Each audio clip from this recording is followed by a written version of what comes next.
Hello guys, welcome back my YouTube channel. So आज हम इस वीडियो में देखेंगे बीए, बीएससी, बीकॉम सभी स्टूडेंट के लिए गांधीवादी आयाम का जो आप लोगों का इम्पोर्टेंट क्वेश्चंस आंसर होंगे वो हम इस वीडियो में पूरा लास्ट तक डिस्कस करेंगे।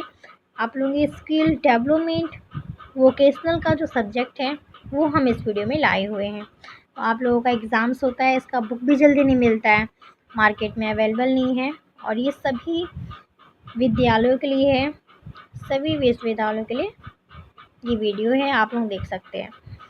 आप लोग किसी भी स्ट्रीम से हो, बीए हो, बीएससी हो, बीकॉम हो, आपके लिए ये वीडियो बिल्कुल मुफ्त में और फ्री है। तो लास्ट तक इस वीडियो से जुड़े रहिए। अगर मेरे चैनल पे आप न्यू हो तो मेरे चैनल को सब्सक्राइब कर लीजिएगा और बेल आइकन प्रेस कर लीजिएगा। इस वीडियो में हम जितने भी इंपॉर्टेंट क्वेश्चंस जो आप लोगों के एग्ज़ाम में पूछे जाएंगे हम यहाँ पे डिस्कस करेंगे। आप लोगों का ये 75 मार्क्स का होता है एग्ज़ाम, या फिर आप लोगों की यूनिवर्सिटी में एमसीक्यू देगा या रिटन, तो दोनों में से कोई एक होगा आप लोगों का। तो जो भी आएगा आप लोग इस वीडियो को देखकर आप आंसर ट्रिक कर सकते हैं। चलिए बिना टाइम वेस्ट के अपना वीडियो स्टार्ट करते हैं। हमारे यहाँ पे फर्स्ट टॉपिक दिया हुआ है सर्वधर्म समभाव। ये मेन बात आप लोगों का जो गांधी जी होते हैं उनके बारे में इसमें हम देखेंगे और उनके बारे में सारा कुछ समझेंगे कि दांडी यात्रा क्या होता है, सत्याग्रह क्या होता है, ये सारा कुछ इसमें हम डिस्कस करेंगे। आप लोगों का बहुत इम्पोर्टेंट टॉपिक्स है।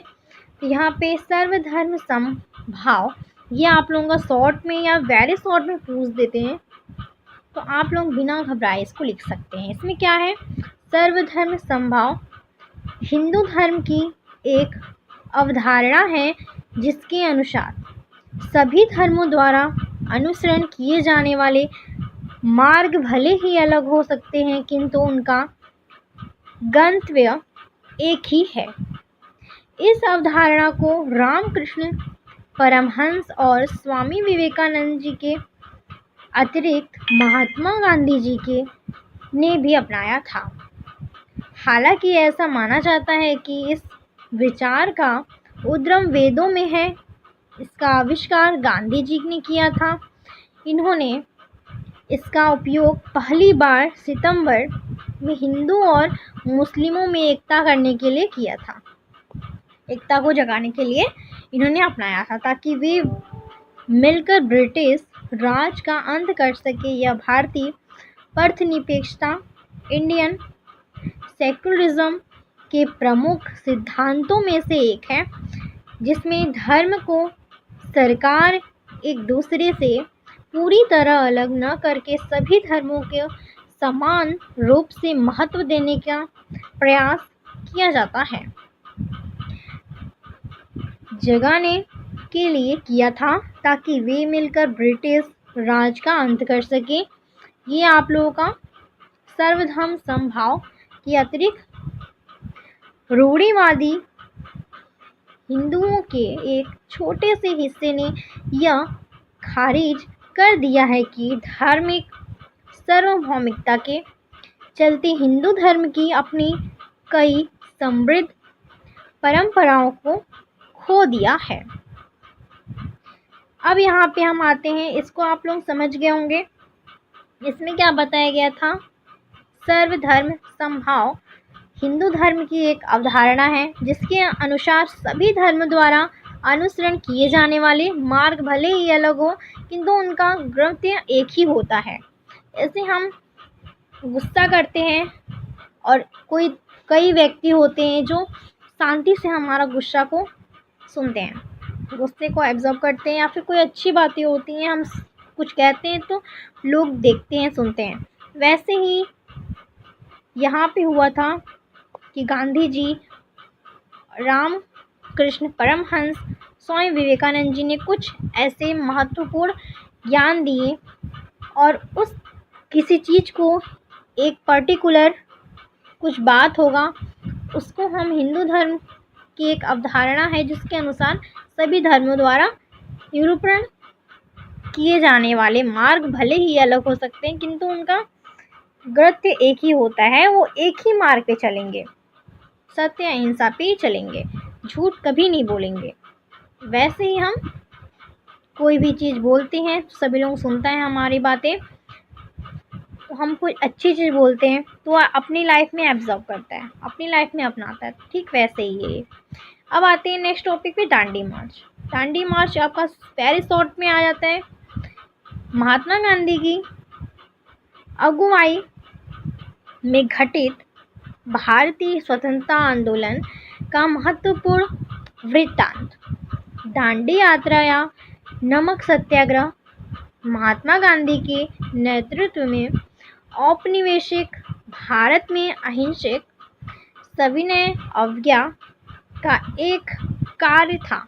24 दिवसीय मार्च 12 मार्च 1930 में से 5 अप्रैल 1930 तक ब्रिटिश नमक एकाधिकार के खिलाफ कर प्रतिरोध और अहिंसक विरोध के प्रत्यक्ष कार्रवाई अभियान के रूप में चला। इस मार्च का अन्य कारण यह था कि सविनय अवज्ञा आंदोलन को सब मजबूत उद्घाटन की आवश्यकता थी, जो अधिक लोगों को गांधी के उदाहरण का अनुसरण करने के लिए प्रेरित करे। गांधी ने इस मार्च की शुरुआत अपने 78 भरोसेमंद स्वयंसेवकों के साथ की थी। मार्च 240 मील 390 किलोमीटर साबरमती आश्रम से दांडी तक फैला, जिसे उस समय अब गुजरात राज्य के नवसारी कहा जाता था। रास्ते में भारतीयों की संख्या बढ़ गई, उनके साथ जुड़ते गया। जो अब चल रहे थे रास्ते में, भारतीयों की संख्या बढ़ते गया, जब तो चलते गए। जब गांधी जी ने 6 अप्रैल 1930 को सुबह 8:30 बजे ब्रिटिश राज नामक कानून को तोड़ा, तो इसमें लाखों भारतीयों द्वारा नमक कानून के खिलाफ बड़े पैमाने पर सविनय अवज्ञा के कृत्यों को जन्म दिया। यहाँ पे ये देख सकते हैं दांडी यात्रा। गांधी जी ने ब्रिटिश नमक कानूनों को तोड़ने के लिए प्रसिद्ध लवण सत्याग्रह पर अपने अनुयायियों का नेतृत्व किया। तिथि क्या थी? 12 मार्च 1930, 5 अप्रैल 1930 तक चला। साबरमती अहमदाबाद में, गुजरात, भारत में हुआ। ये हमारा हो गया दांडी मार्च। अब यहाँ पे आता है सत्याग्रह। सत्याग्रह क्या होता है? सत्याग्रह भी आपका पूछ लिया जाता है शॉर्ट्स में, तो ये हमारा शॉर्ट में पूछ लिया जाता है। तो इसमें हम क्या लिखेंगे? व्यापक समग्र श्रेणी के भीतर अभ्यास आमतौर पर अहिंसक प्रतिरोध के रूप में जाना जाता है। सत्याग्रह का शाब्दिक अर्थ सत्य के लिए आग्रह करना होता है। सत्याग्रह का अर्थ सत्याग्रह 29वीं शताब्दी के अंतिम दशक में गांधी जी के दक्षिण अफ्रीका के भारतीयों के अधिकारों की रक्षा के लिए कानून भंग शुरू करने तक संसार निःशस्त्र प्रतिकार अथवा निष्क्रिय प्रतिरोध पैसिव रेस्ट्रेंस की युद्धित नीति से ही परिचित थी। इसकी वजह केवल काले गोरे के बीच भेदभाव था। यदि प्रतिपक्षी की शक्ति हमसे अधिक है तो शस्त्र विरोध का कोई अर्थ नहीं रह जाता है। वे अहिंसा को मानते थे, इसलिए वे यह लड़ाई लड़ रहे थे। सबल प्रतिपक्षी के बचने के लिए निश्चित प्रतिकार की युद्ध नीति का अवलंबन किया जाता था। इंग्लैंड में स्त्रियों ने मताधिकार प्राप्त करने के लिए इसी निष्क्रिय प्रतिरोध का मार्ग अपनाया था। इस प्रकार प्रतिकार में प्रतिपक्षी पर शस्त्र से आक्रमण करने की बात की गई, छोड़कर उसे दूसरे हर प्रकार के तंग करना, छल कपट से उसे हानि पहुंचाना अथवा उसके शत्रु से संधि करके उसे नीचा दिखाना आदि उचित समझाया जाता था। इसमें हम अनैतिकता वाली बातें इसमें सिखाई जाती थी। तो ये हमारा गांधी जी को इस प्रकार की दुनिश्चय पसंद नहीं थी। उनको ये सारी चीज़ें अनैतिकता उन्हें बिल्कुल पसंद नहीं थी।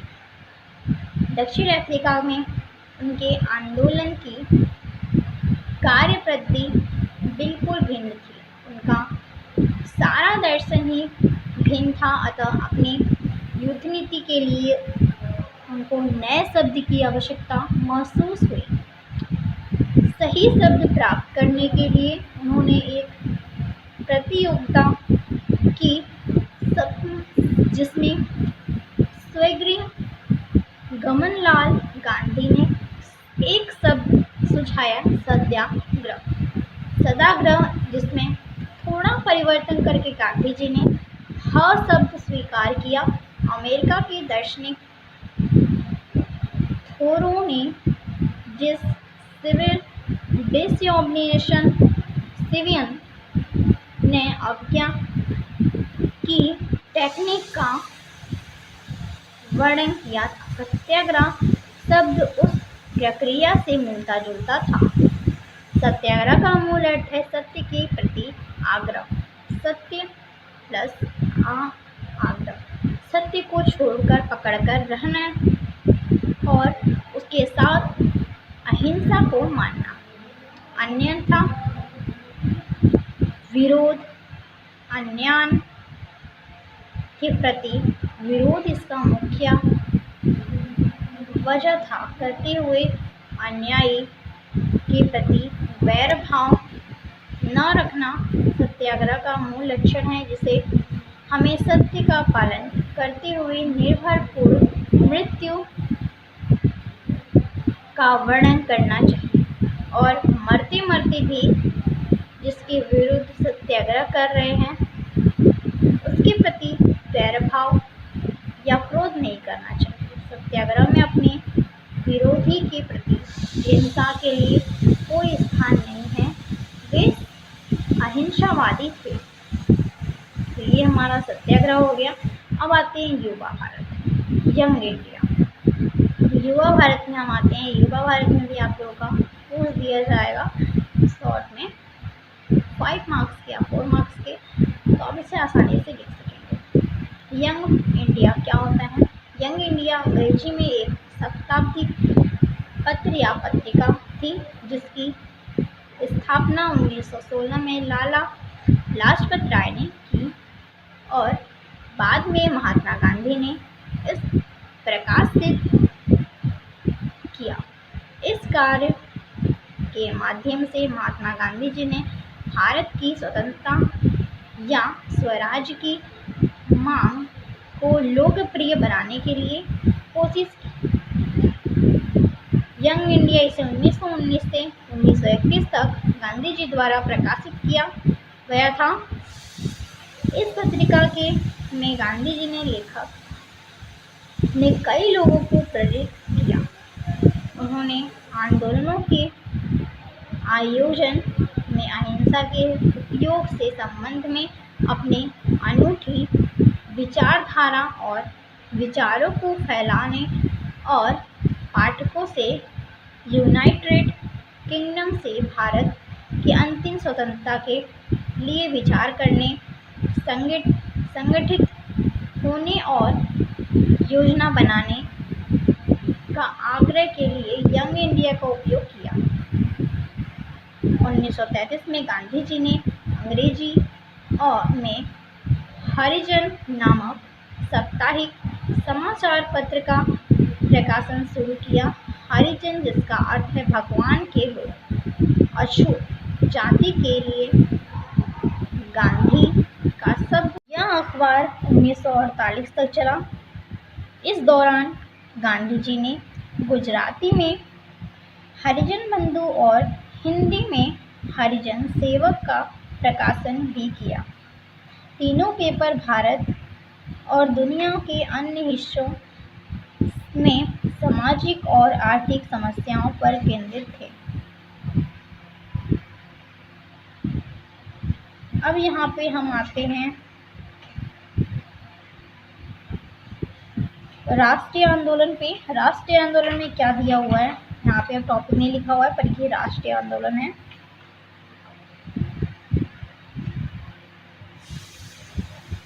जगह जगह हिंसक घटनाएं होने लगी, पर इन्होंने अपनी बात को पुरजोर तरीके से रखना जारी रखा। 1925-1928 तक गांधी जी ने समाज सुधार के लिए भी काफ़ी काम किया।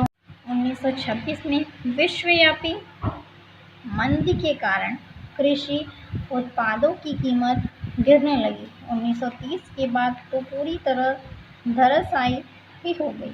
सन 1928 में साइमन कमीशन भारत पहुंचा तो उसका स्वागत देशवासियों ने साइमन कमीशन वापस आओ नारे के साथ किया।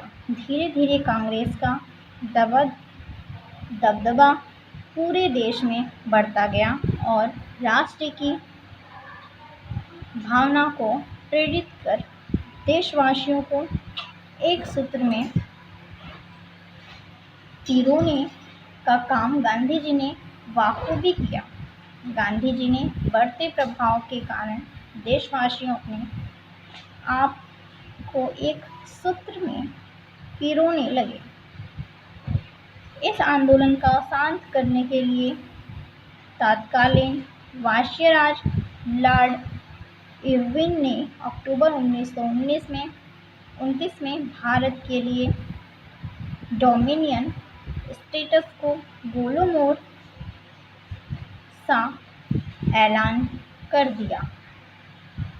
इस बारे में कोई सीमा भी तय नहीं किया गया और कहा गया कि भारत में के संविधान बनाने के लिए गोलमेज सम्मेलन आयोजित किया जाएगा। 1930-1932 लंदन में 3 गोलमेज सम्मेलन हुआ। गांधी जी ने 1931 में जेल से रिहा हुए तो गांधी जी अरविंद समझौता हुआ, उनके बीच समझौता हुआ जिससे सारे कैदियों को रिहा कर दिया गया तथा तटीय इसके इलाके में नमक उत्पादन की छूट दी गई, पर राजनैतिक स्वतंत्रता के लिए बातचीत का विश्वासन दिया गया। गांधी जी ने दूसरे मामले में सम्मेलन भी की भाग लिए पर बात कुछ खास नहीं बनी। 1935 में गवर्नमेंट ऑफ इंडिया एक्ट बनी, फिर 2 साल बाद सीमित मताधिकार का प्रयोग करने की अनुमति दी गई। सितंबर 1939 में द्वितीय विश्व युद्ध में भारत को बिना अनुमति के अंग्रेजों ने युद्ध में झोल दिया। फिर युद्ध समाप्ति से पहले जापान पर परमाणु बम से हमले की निंदा की, आहत भी हुए पर अपना सत्य और अहिंसा का मार्ग कभी नहीं छोड़ा। सभी ने अवज्ञा आंदोलन हो या सन 1942 में गांधी जी द्वारा अंग्रेजों भारत छोड़ो आंदोलन को करो या मरो का नारा आज़ादी की लड़ाई में गांधी जी ने योगदान दिया। आते हैं नेक्स्ट टॉपिक पे। नेक्स्ट टॉपिक हमारा कौमी एकता है। कौमी एकता को देखते हैं हम कैसे लिख सकते हैं। कौमी एकता का मतलब है कि अनेकता में एकता, हमारे आपसी में मतभेद और मतभेद नहीं होनी चाहिए। कौमी एकता दिवस धर्मनिरपेक्षता, अहिंसा, भाईचारे, सौहार्द विरोधी सांप्रदायिकता, सांस्कृतिक एकता, कमजोर वर्गों के विकास और खुशहाली, अल्पसंख्यकों के महिला और संरक्षण के मुद्दों को उजागर करने के लिए आयोजित किया जाता है। कौमी एकता दिवस सार्वजनिक सद्भाव और राष्ट्रीय एकता का ताकत मजबूत करने के लिए और बढ़ावा देने के लिए मनाया जाता है।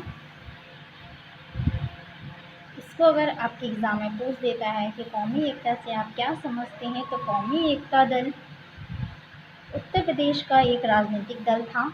इसके मुखिया अफजाल अंसारी थे और चुनाव चिन्ह गिलास था। इस राजनीतिक दल का बहुजन समाज पार्टी के विलय हो चुका है।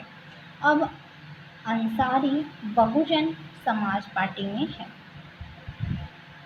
अब देखते हैं कौमी एकता दिवस कब मनाया जाता है। कौमी एकता दिवस हमारा सप्ताह 2022 में शनिवार 19 नवंबर से शुक्रवार 25 नवंबर तक मनाया जाएगा। ये 31 अक्टूबर को एकता दिवस क्यों मनाया जाता है? इस दिवस को सरदार वल्लभ भाई पटेल की जयंती को चिन्हित करने के लिए मनाया जाता है, जिनके भारत के राजनीतिक एकीकरण में प्रमुख भूमिका थी। इस दिन का आरंभ भारत सरकार द्वारा सन 2014 में किया गया था। राष्ट्रीय एक दिवस 2016 पर स्टैचू ऑफ यूनिटी और सरदार वल्लभ भाई पटेल को दर्शाते हुए स्मारक डाक टिकट जारी किया गया है। अब आते हैं राष्ट्रीय एकता दिवस किसकी याद में मनाया जाता है। तो राष्ट्रीय एकता दिवस भारत में प्रतिवर्ष 31 अक्टूबर सरदार भाई वल्लभ पटेल के जन्म दिवस पर मनाया जाता है। एकता दिवस के रूप में ये हमारा मनाया जाता है। अब आते हैं एकता दिवस कितने प्रकार के होते हैं।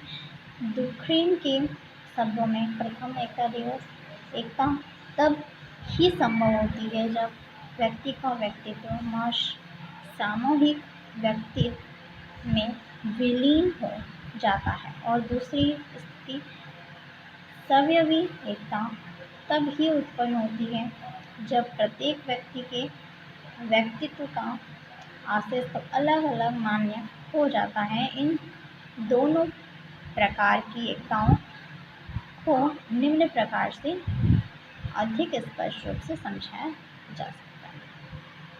आते हैं अपने नए टॉपिक पे। नया टॉपिक हमारा अस्पृश्यता है।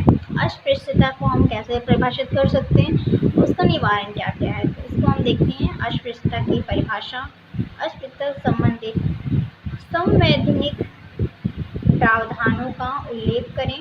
अस्पृश्यता के उन्मूलन के लिए किए गए विधिक प्रभाव का उल्लेख करें। इसमें जितना भी उल्लेख है, समस्याएं हैं, सारा इसमें हम आंसर देंगे। इसमें हमारा दिया हुआ है सामान्यतः जब समाज का कोई समुदाय दूसरे समुदाय से कार्य जाति परंपरा अथवा रूढ़ि के आधार पर छुआछूत का व्यवहार करता है तथा उस समुदाय को सामूहिक रूप से अस्पृश्य मानक सार्वजनिक स्थलों में प्रवेश से वर्जित करना, तो इसे हम अस्पृश्यता कहते हैं। भारत की वर्ण व्यवस्था में जाति आधारित अस्पृश्यता की रूढ़ि रही है। भारत के संविधान में अस्पृश्यता शब्द का निश्चित अर्थ नहीं दिया है, परंतु संविधान में इसे सबसे संबंधित कुछ प्रावधान जो इस प्रकार हैं। संविधान का प्रस्तावना में प्रतिष्ठा व अवसर की क्षमता तथा अनुच्छेद 14 में विधि के समक्ष समता, अनुच्छेद 15 में धर्म, मूल वंश, जाति, लिंग या जन्म स्थान के आधार पर विभेद का प्रतिषेध एवं अनुच्छेद 17 में अस्पृश्यता के अंत की घोषणा है। अनुच्छेद 17 क्षमता के आधार को एक क्षेत्र विशेष से लागू करता है और अस्पृश्यता के अंत की घोषणा करता है। संवैधानिक अवधारणाओं के अतिरिक्त अस्पृश्यता के उन्मूलन के लिए कुछ विधिक प्रावधान किए गए। सिविल अधिकार संरक्षण अधिनियम संसद ने अस्पृश्यता के उन्मूलन के लिए अस्पृश्यता अपराध विधिनियम 1955 पारित किया था। 1976 में इसका संशोधन कर इसका नाम सिविल अधिकार संरक्षण अधिनियम कर दिया गया। अनुसूचित जाति एवं जनजाति उत्पीड़न निवारण अधिनियम 1979 के तहत प्रथम बार उत्पीड़न शब्द के व्यापक व्याख्या की गई। केंद्र सरकार ने इस अधिनियम के प्राप्त शक्तियों का प्रयोग करते हुए 1995 में एक नियमावली का निवारण भी किया था। 2015 में उपरोक्त अधिनियम में संशोधन के माध्यम में पुराने प्रावधानों को और अधिक सख्त कर दिया गया।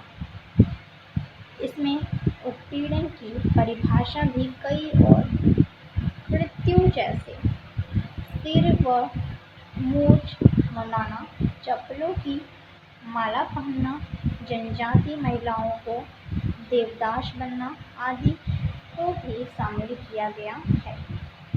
इसमें मामलों के त्वरित निवारण के लिए विशेष अदालतों के गठन को भी प्रावधान किया गया। ये त्वरित निवारण के लिए विशेष अदालतों में भी गठन भी प्रावधान किया गया था। अस्पृश्य उन्मूलन के अन्य स्वाभाविक उपाय। इसका उपाय देखिए, पीड़ित समुदाय के आर्थिक व सामाजिक विकास के द्वारा अस्पृश्यता व उत्पीड़न जैसे मामलों के त्वरित निवारण के लिए पर्याप्त संख्या में विशेष अदालतों के गठन के द्वारा अनजाति विवाहों को बढ़ावा देकर तथा खाप पंचायतों की उन्नयन द्वारा स्कूल स्तर पर बच्चों से सभी समुदायों के प्रति समानता की अभिव्यक्ति विकसित करना। अस्पृश्यता उन्मूलन के प्रति सामाजिक जागरूकता का प्रसार करना आदि। ये हमारा हो गया अस्पृश्यता का निवारण। सो गाइस, मेरी आज की वीडियो पसंद है तो जरूर लाइक करिएगा, शेयर करिएगा, कमेंट करिएगा and thank you for watching. मिलते हैं ऐसे एक नई वीडियो में।